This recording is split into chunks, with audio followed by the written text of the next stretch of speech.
I woke to the soft, steady beeping of machines and the whisper of rain against the glass, the kind of February rain Oregon keeps just for itself.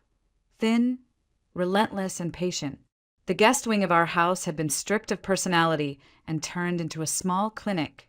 Stainless steel carts, the faint sting of antiseptic, a monitor that drew my pulse in green light. Somewhere down the hall, a door clicked, hesitant, as if it were trying not to be heard. I didn't move. It's easier to learn the truth when people think you're asleep. Caleb's voice carried first, low, flat at the edges the way it gets when he's trying to hold a line.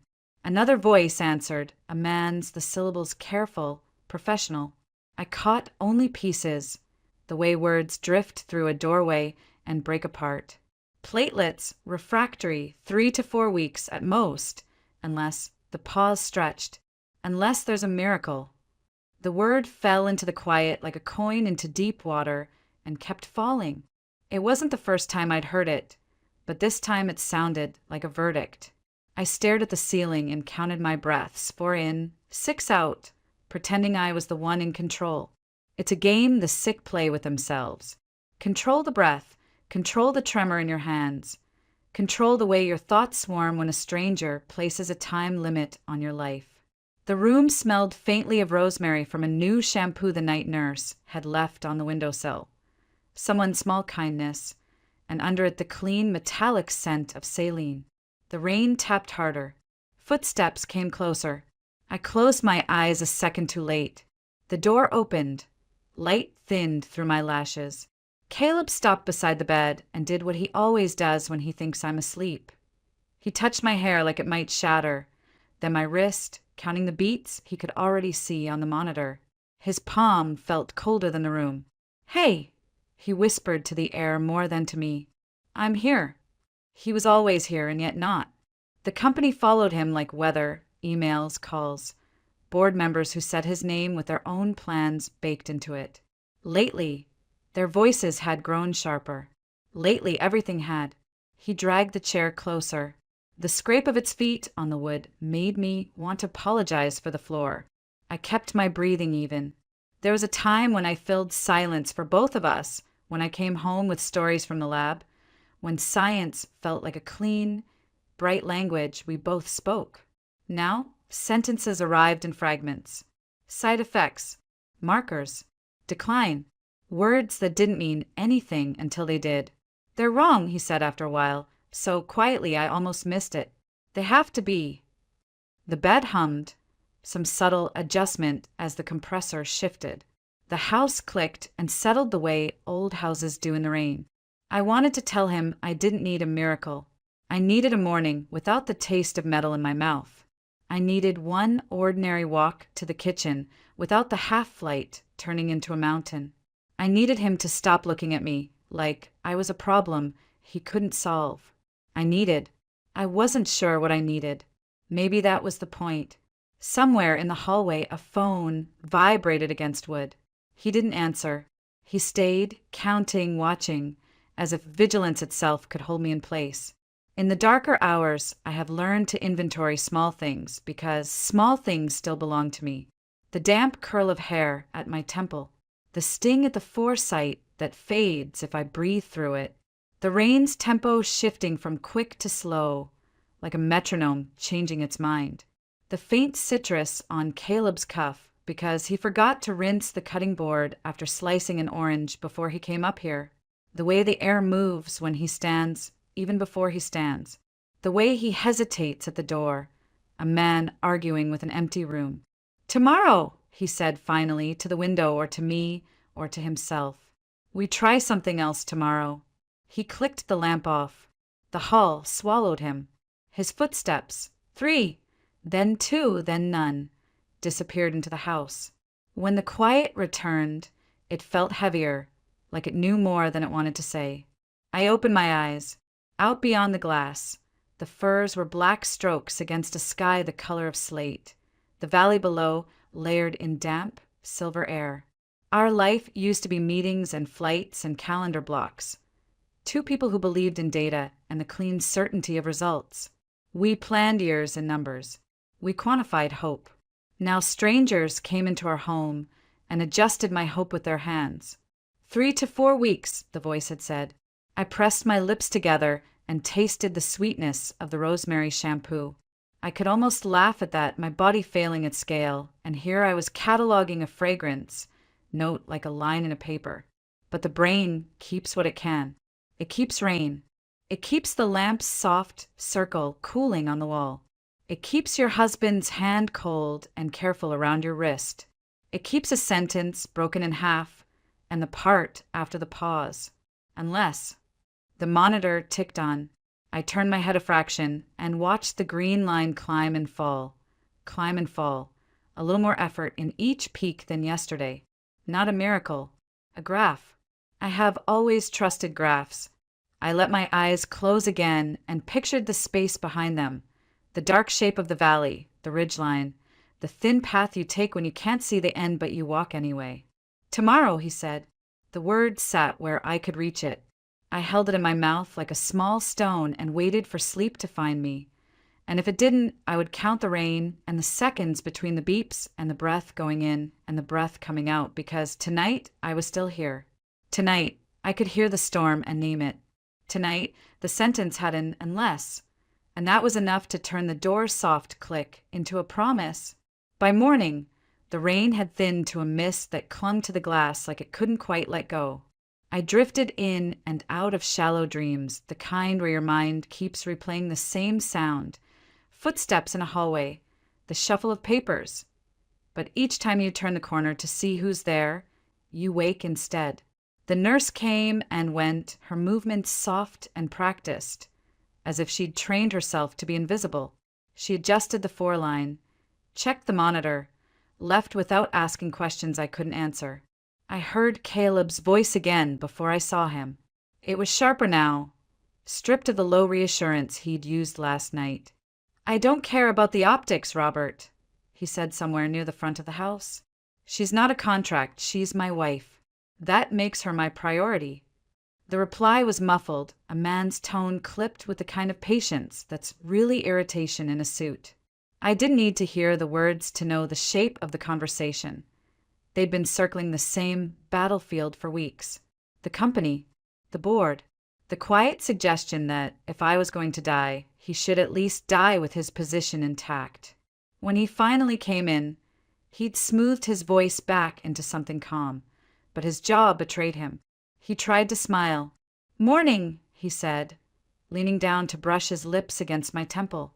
His breath carried the faint scent of black coffee. "How are you feeling?" It was the question people ask when they don't really want the answer. I told him the truth anyway, like I'm watching the tide go out. His eyes tightened for a second. "We'll change that," he said, too quickly, like a promise he'd already decided how to keep. He pulled a chair closer, sat, so our knees almost touched. "Elena, I'm going to be gone for most of the day." My chest sank a little at that. "Where?" "There's someone I need to see." He hesitated, as if debating how much to tell me. "A woman in the valley. She helps people when medicine runs out of options." My instinct rose before my logic could catch it. "A healer." I could hear the skepticism in my own voice. We'd built our lives on evidence, on peer-reviewed studies and trials with clean control groups. Folk remedies were for stories told around wood stoves. He didn't flinch. "She's helped others. I read about her. I think she can help you." My throat tightened, not from illness, but from the weight of what it meant for him to leave the structure he trusted, to reach for something he couldn't quantify. He took my hand. "I'm not ready to let you go." The way he said it, steady, quiet, without the heroic edge people put on dramatic declarations, made it harder to breathe. I closed my eyes, picturing the long road that cut through the valley, the way the fog pooled in its dips. "Caleb!" I started, but he was already standing, already tucking the blanket closer around me, as if fortifying the walls before stepping into the storm. "Rest," he said. "I'll be back before the rain." I listened to the sound of his footsteps retreating, the low murmur of his voice at the front door, the muffled thud as it closed behind him. The house fell quiet again, except for the pulse of my own heart in my ears and the faint, persistent hiss of the mist against the glass. I turned my head toward the window and tried to picture the woman he was going to find, and whether she would look at me and see something worth saving, or just another name for the ledger of the almost gone. The mist thickened as the day slipped by, turning the view outside into a watercolor of grays and greens. I drifted in and out, lulled by the hum of the oxygen concentrator and the occasional creak of the old beams overhead. At some point, I heard the tires on the gravel drive, slow, deliberate, as if whoever was behind the wheel didn't belong here and knew it. The front door opened. Voices, Caleb's lower than usual, and another I didn't recognize, soft, but edged with something that felt like certainty. A moment later, footsteps approached, unhurried but purposeful. When the door to my room swung open, the air seemed to change with it. She stepped inside without hesitation. Tall, silver hair woven into a braid, threaded with dried flowers. Eyes the pale blue of winter sky just before snow. Her dress was the color of deep water, embroidered along the hem in patterns I didn't recognize but felt older than the room itself. She smelled faintly of cedar and something sweet I couldn't place. For a moment, I thought the air around her might actually be warmer. "Elena," she said, not a question, not a guess. My name sat in her mouth, like she'd been carrying it for years. I glanced at Caleb, but he was watching her, not me, as if trying to read her the way he reads a complex chart. "I'm Velma Ashwood," she continued, coming closer until she stood at the side of the bed. "You've been walking a thin path for a long time." Her gaze held mine, steady, unblinking. I felt the urge to look away, as if she might find something in me I hadn't yet decided to give. Her hand was cool when it touched mine, but the coolness was soothing, like the shade of a tree on a fevered afternoon. Then she placed her other hand lightly on my abdomen. The touch was gentle but deliberate, as though she were listening with her skin. Her brow softened. "There is another heartbeat here," she said quietly. "Small but strong." For a moment, the words didn't make sense, just a series of sounds strung together. Then meaning crashed over me. Another heartbeat. My mind snagged on all the things I'd been told, after the chemo, after the surgeries. Words like never and impossible. I looked to Caleb. His eyes had gone wide. His breath caught halfway between disbelief and hope. "That's not," my voice faltered. "That can't be." Velma's expression didn't change. "It is. Your body is fighting for more than just you now." She drew her hand back, resting it lightly over mine again. "But you are both in danger, and the choice ahead will not be easy." A choice. The word landed with the weight of something that might break me, even more than the illness had. Caleb stepped closer, his hand finding my shoulder. "If there's a way to save both," Velma's gaze shifted to him, "it can be tried, but it will take everything she has and everything you can give her." I didn't look at him. My eyes stayed on hers. "Then we try." My voice surprised me, steady without the tremor I felt inside. I didn't need time to think. Somewhere beneath the fear, something new had taken root, small but unyielding. If there was another life inside me, even a fragile one, I would not choose to abandon it. Velma nodded once, as if she'd expected nothing else. "Then we begin." The mist outside pressed harder against the glass, blurring the line between the valley and the sky. For the first time in weeks, I didn't feel like I was the one fading. Something in me, someone in me was pushing back, and I was ready to push with it. Night came early, folding itself over the house until the only light in my room was the low amber glow from the lamp in the corner. Velma had gone to prepare what's needed, her words, not mine. Caleb lingered at the edge of the bed, leaning forward with his elbows on his knees, like he was afraid if he stood, something would shift that couldn't be shifted back. Neither of us spoke for a while. The only sounds were the slow tick of the clock on the wall and the faint sigh of wind moving through the fir trees outside. I watched him the way you watch a photograph, knowing it can't look back at you. He looked older than he had even this morning. Shoulders tense, shadows deep under his eyes. I keep thinking about what she said, I murmured, my voice quiet enough that the room almost kept it for itself. He straightened. About the baby? I nodded. The words still felt too delicate to speak out loud.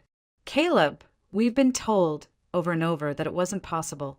I stopped letting myself think about it years ago.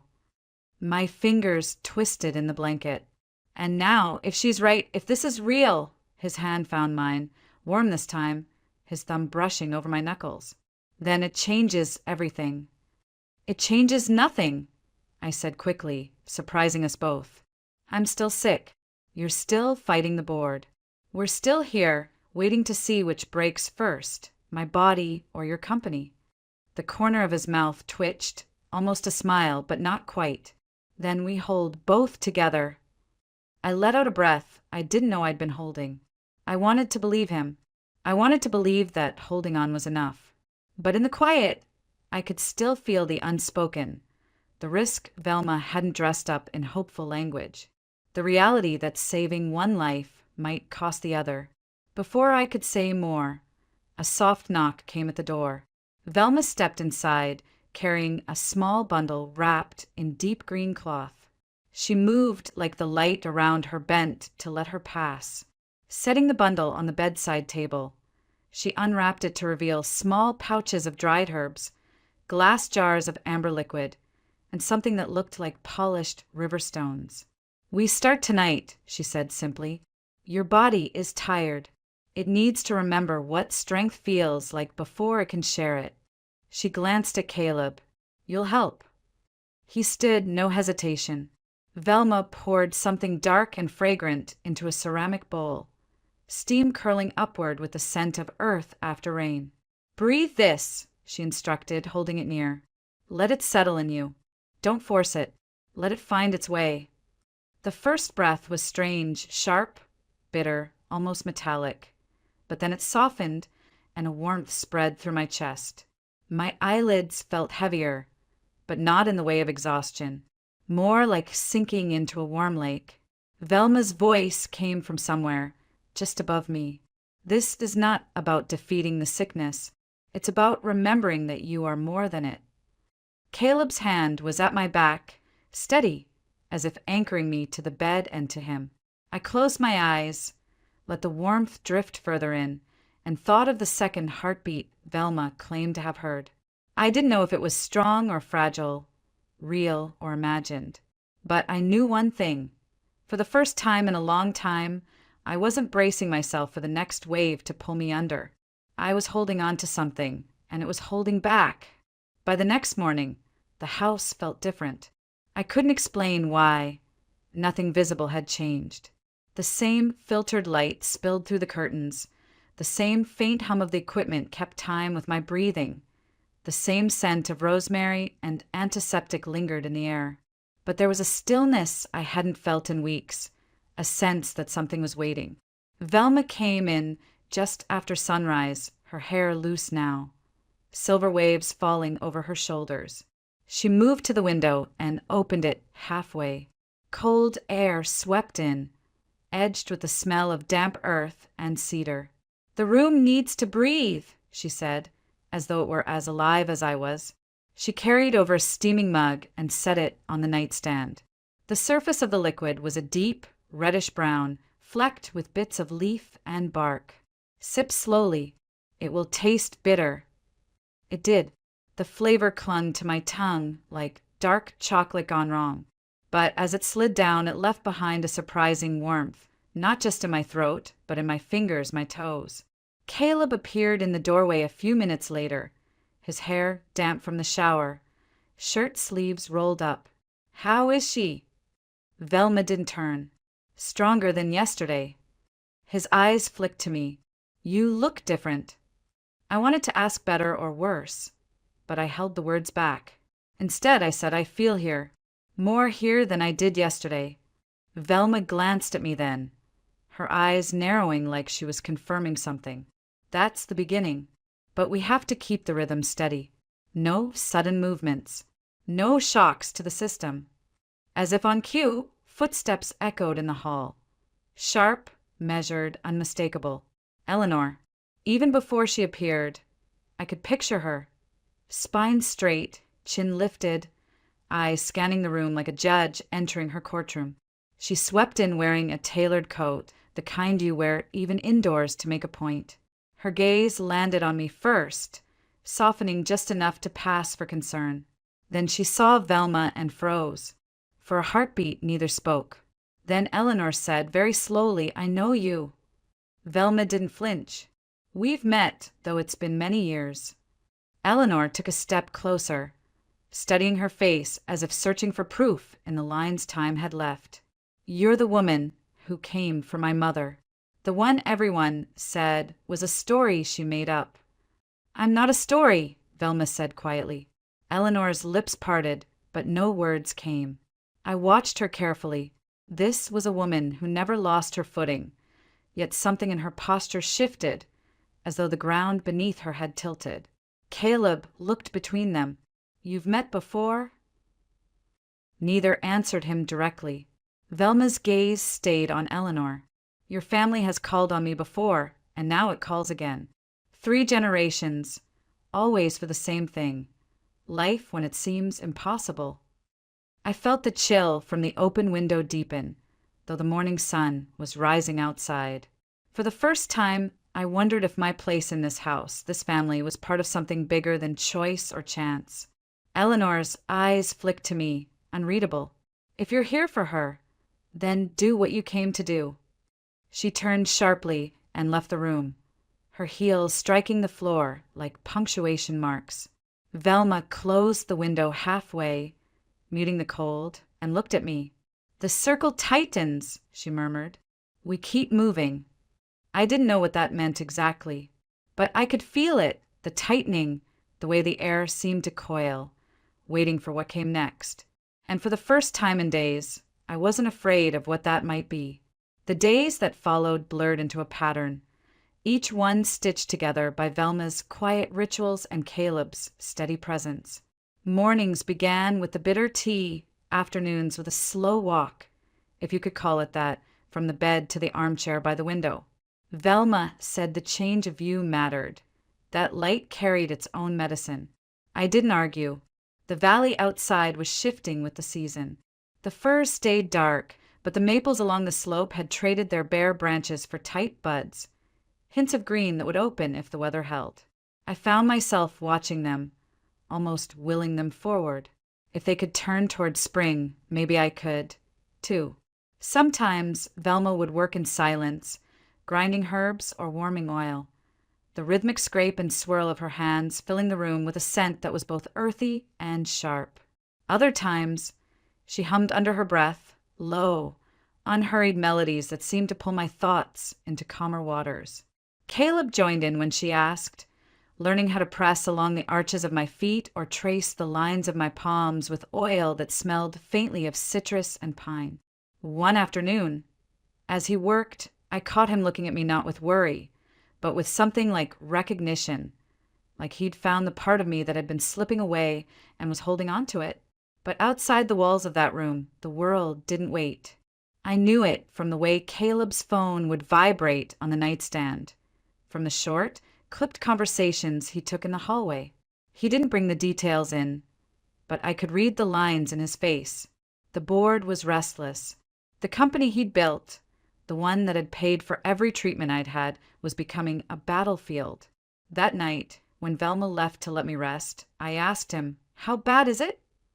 He didn't pretend not to know what I meant.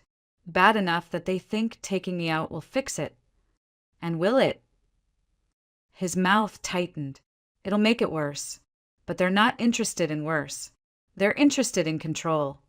I thought about that as the room went quiet again, about how sickness takes control first of your body, then of your choices, and how, in its own way, the company was doing the same to him. Velma returned just before midnight with a small pouch, the kind she always wore around her neck. She placed it under my pillow without explanation. "Tonight," she said, "you dreamed for both of you." When the light was out and Caleb's breathing had settled beside me, I closed my eyes and waited. I didn't know what I was supposed to dream, but somewhere between waking and sleep, I felt it, faint and steady, like a knock on the other side of a wall. I laid my hand over my abdomen and stayed very still, and the knock came again. I woke before dawn, the sky outside still deep and colorless. Caleb was asleep in the chair beside the bed, head tipped back, his hand resting loosely on my blanket, as if even in sleep he refused to let go.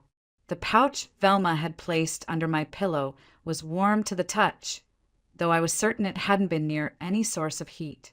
I slipped it into my palm and held it there, curious.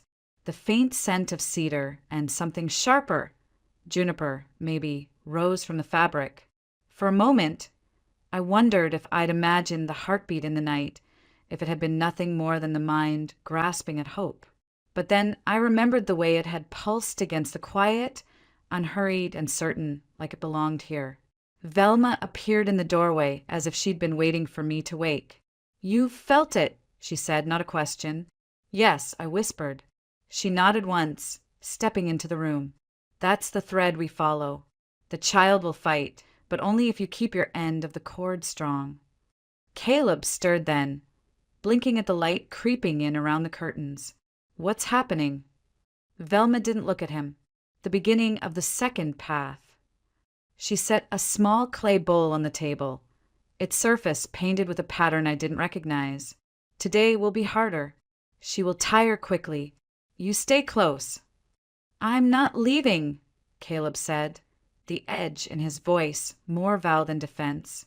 By mid-morning, the harder part became clear.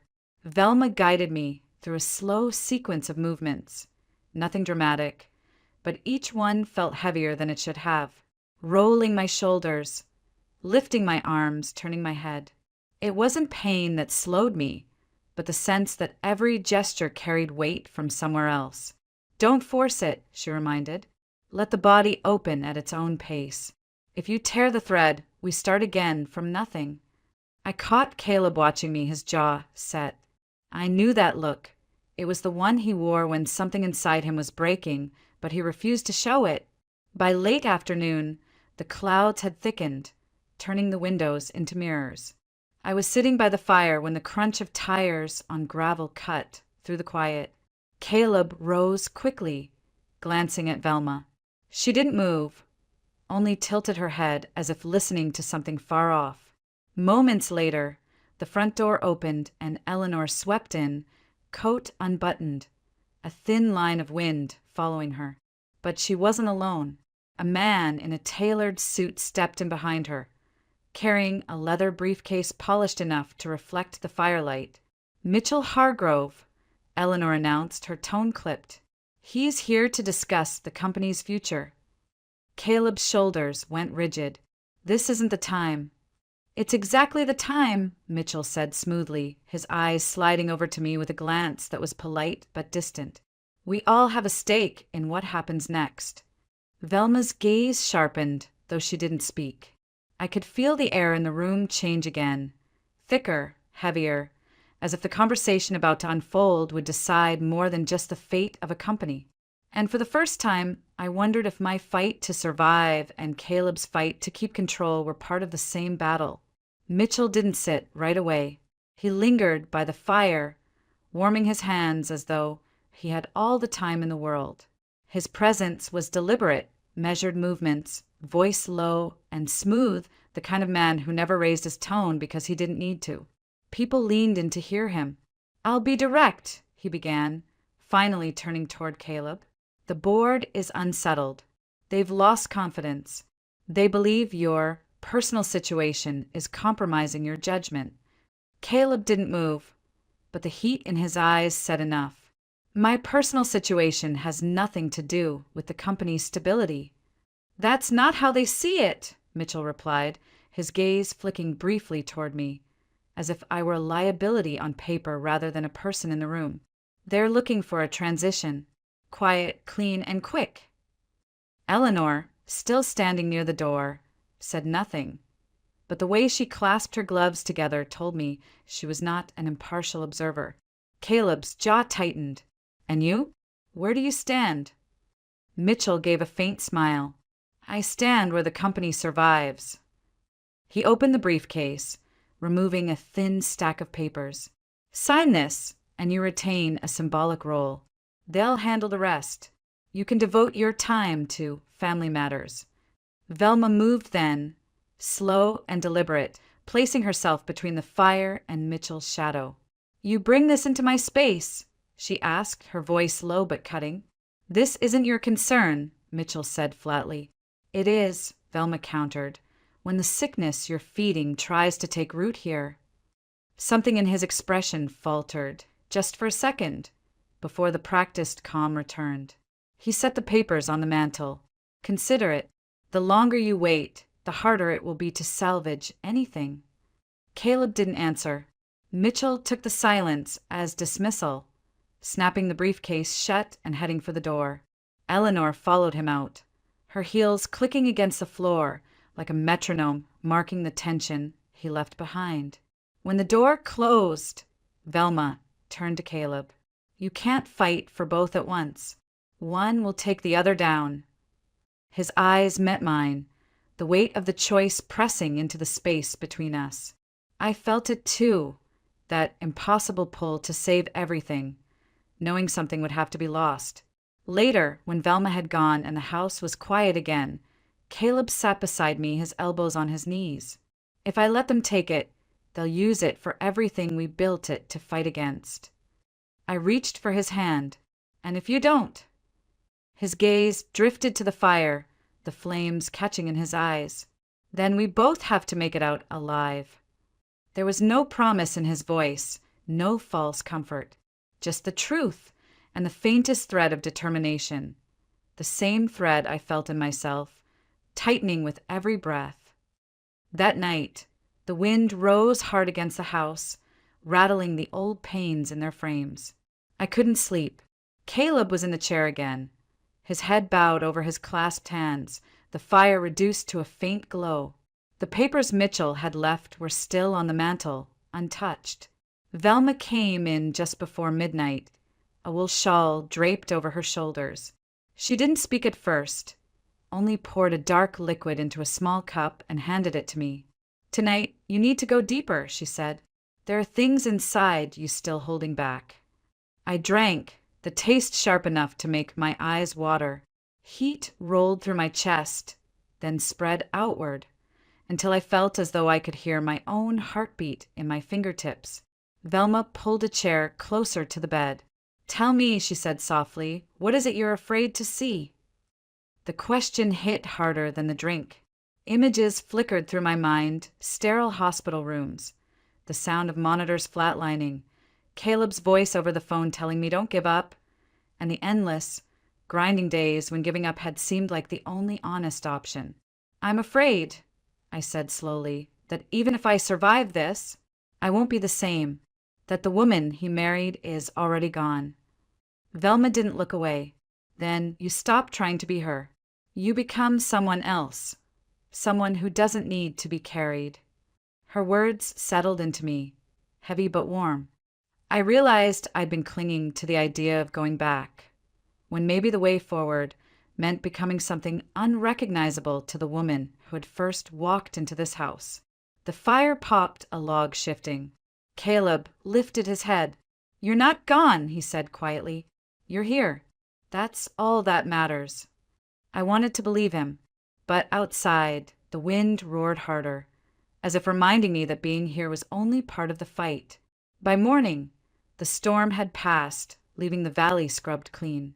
The light through the windows was sharp and cold, revealing every detail, the fine lines around Caleb's eyes, the faint trace of green returning to the hillside, the single set of tired tracks winding away from the house. Velma came in carrying a basket of dried herbs. Today, she said, we take you out. Caleb frowned. Out where? To the water, Velma answered. It's time she remembers what strength feels like when it's moving. I didn't know if I was ready, but something in the way she said it made me swing my legs over the side of the bed, my feet finding the floor as if they'd been waiting for this moment. The air outside hit me like a living thing, cold, damp, threaded with the scent of moss and river stone. Caleb kept a steady arm at my back as we followed Velma down the narrow path behind the house, the earth soft underfoot from the night storm. Every step was deliberate, my body remembering movement in pieces, like a song I'd once known but had to hum slowly to recall. The sound of the river reached us before we saw it, low and constant, like a voice that had been speaking long before we arrived. When we stepped out of the trees, the water stretched wide and fast, its surface flashing in the pale morning light. Velma stopped at the edge, laying her basket on a flat rock. She pulled out a length of fabric, deep green, frayed at the ends, and dipped it into the current. "The river holds strength because it never stops moving," she said. "We borrow some today." Caleb's grip on my arm tightened as Velma motioned for me to step closer. The riverbank was slick, the rocks cold beneath my shoes. Velma wrapped the wet fabric around my wrists, the chill biting instantly into my skin. "Breathe," she instructed. "Let the cold tell your blood to wake." I closed my eyes. The shock of the water faded into something else, an ache, then a thrum, and finally a strange steadiness. I could feel the beat of my heart pushing against the fabric, matching the pull of the river. When I opened my eyes again, Caleb was watching me with an expression I hadn't seen in weeks. Not fear, not worry, but something like recognition. As if he saw the woman who used to walk with him along this same bank in summers past. Velma unwound the cloth, wringing it out over the current before tucking it back into her basket. "That's enough for today. Too much, and you'll take more than you can hold." On the way back, the air felt different in my lungs, fuller, easier. My steps were still slow, but they were mine. When the house came into view, a black sedan was parked in the drive. Eleanor stood beside it, speaking to a man I didn't recognize. His suit was too fine for the mud beneath his shoes, his expression too polite to be genuine. Caleb's pace slowed. "That's not board business," he muttered. Velma's eyes narrowed as we drew closer. "No," she said quietly. "That's something older than the board." I didn't understand what she meant, but as the man's gaze shifted to me, I felt it, that same tightening in the air like the moment before a storm breaks. The man stepped forward before we reached the porch, extending a hand that neither Caleb nor I moved to take. His smile was measured, the kind that revealed nothing. "Mrs. Moore," he said, his tone smooth as polished stone. "I'm Samuel Greer. I represent certain interests connected to your late father's estate." The words landed strangely. "My father's estate has been settled for years," I replied, glancing at Caleb. "That's what you were told," Greer said, eyes steady on mine. "But there are assets, substantial ones, that never went through probate. Assets certain people are now trying very hard to make disappear." Caleb's stance shifted, just slightly, but I felt it in the air between us. "Why come here?" he asked. Greer's gaze flicked toward Eleanor, who was standing stiffly beside the sedan. "Because others might prefer your wife doesn't hear the truth while she's still in a position to claim it." Velma's voice cut in from behind us, low and sharp. "You bring shadows into this house and think they won't stain the floor." Greer didn't flinch. "I'm offering her a chance to protect what's hers, but it won't be hers for long." Something in my chest tightened, not just from his words, but from the way Eleanor avoided my eyes. Memories I'd buried, half-heard arguments, letters my mother never let me read, pressed against the edges of my mind. Caleb stepped between us. "You'll leave your contact information. We'll be in touch." Greer reached into his coat, producing a slim envelope. He placed it on the porch railing, then inclined his head. "Don't wait too long. Some things vanish quietly without a trace." He turned, sliding into the sedan without another word. The car's tires hissed over the wet gravel, carrying him away until the sound faded into the hum of the river. Inside, Caleb closed the door and locked it, though no one said they felt safer. Velma studied Eleanor for a long moment before speaking. You knew this was coming. Eleanor's mouth pressed into a thin line. I knew pieces of it, enough to understand that if she digs, she'll find things better left buried. Her eyes met mine, cool and deliberate, and you may not like what you find. But the thing about surviving something that should have broken you is that fear changes shape. It doesn't vanish, it sharpens. And in that moment, I knew I'd rather face whatever was hidden than let someone else decide what parts of my life I was allowed to keep. That night, sleep came in fragments. Every time I closed my eyes, I saw the envelope on the railing. Greer's calm warning looping in my head. By dawn, I'd stopped trying to rest. Caleb was already up, pacing near the window. The sky outside washed pale with early light.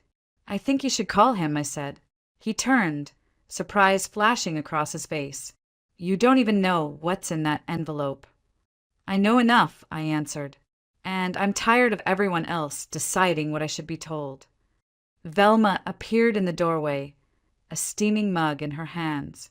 She's right, she said simply. A closed door is still a door. Caleb hesitated, then reached for the envelope on the table. Inside was a single card. Greer's name, a phone number, and nothing else. The simplicity made it feel heavier, as if the rest of the story was too dangerous to put in writing. By noon, we were in his car, the valley stretching wide around us as we followed the winding road into town. Greer had agreed to meet in a small cafe near the courthouse. He was already there when we arrived, seated at a corner table, a leather folder resting beside his coffee. You came, he said, as if there'd never been any doubt. Tell us everything, I said, sitting opposite him. He opened the folder, sliding a stack of yellowed documents toward me. Your father's family owned land, hundreds of acres, in the hills outside Corvallis. Timber rights, mineral rights, water rights. Most of it was quietly transferred after his death, through shell companies tied to people your mother trusted. My stomach turned.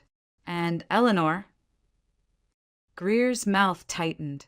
Some of those companies connect back to the Moors. Not directly to her, but close enough. Caleb's jaw set like stone. If this is true, we can fight it. Greer nodded. You can, but the fight will draw everyone into the light. Friends, family, enemies. Once it starts, there's no stepping back. I looked at the papers, at the neat signatures and shifting corporate names, each one a small theft. Somewhere deep inside, a pulse of resolve took shape. I've already lost too much, I said quietly. I'm not losing what's left just because they think I won't fight. Greer slid the folder fully across the table. Then you'll need more than me. You'll need someone who knows how they move, someone they can't see coming. His eyes flicked toward Caleb. Do you have anyone like that? Caleb didn't answer right away, but I could see the name forming in his mind, and from the way his expression shifted, I knew it was someone who could change everything. Caleb waited until we were back in the car before speaking the name out loud. Daniel Walker. I frowned. Who is he? A man who doesn't owe the Moors a damn thing, Caleb said, eyes fixed on the road. He used to work in acquisitions, saw how people like them hide assets, how they bury trails so deep the law can't touch them. But he walked away years ago. Moved out near the coast, keeps to himself. Velma, who had insisted on coming with us, spoke from the back seat. And why would he help you now? Caleb glanced at me in the rear-view mirror.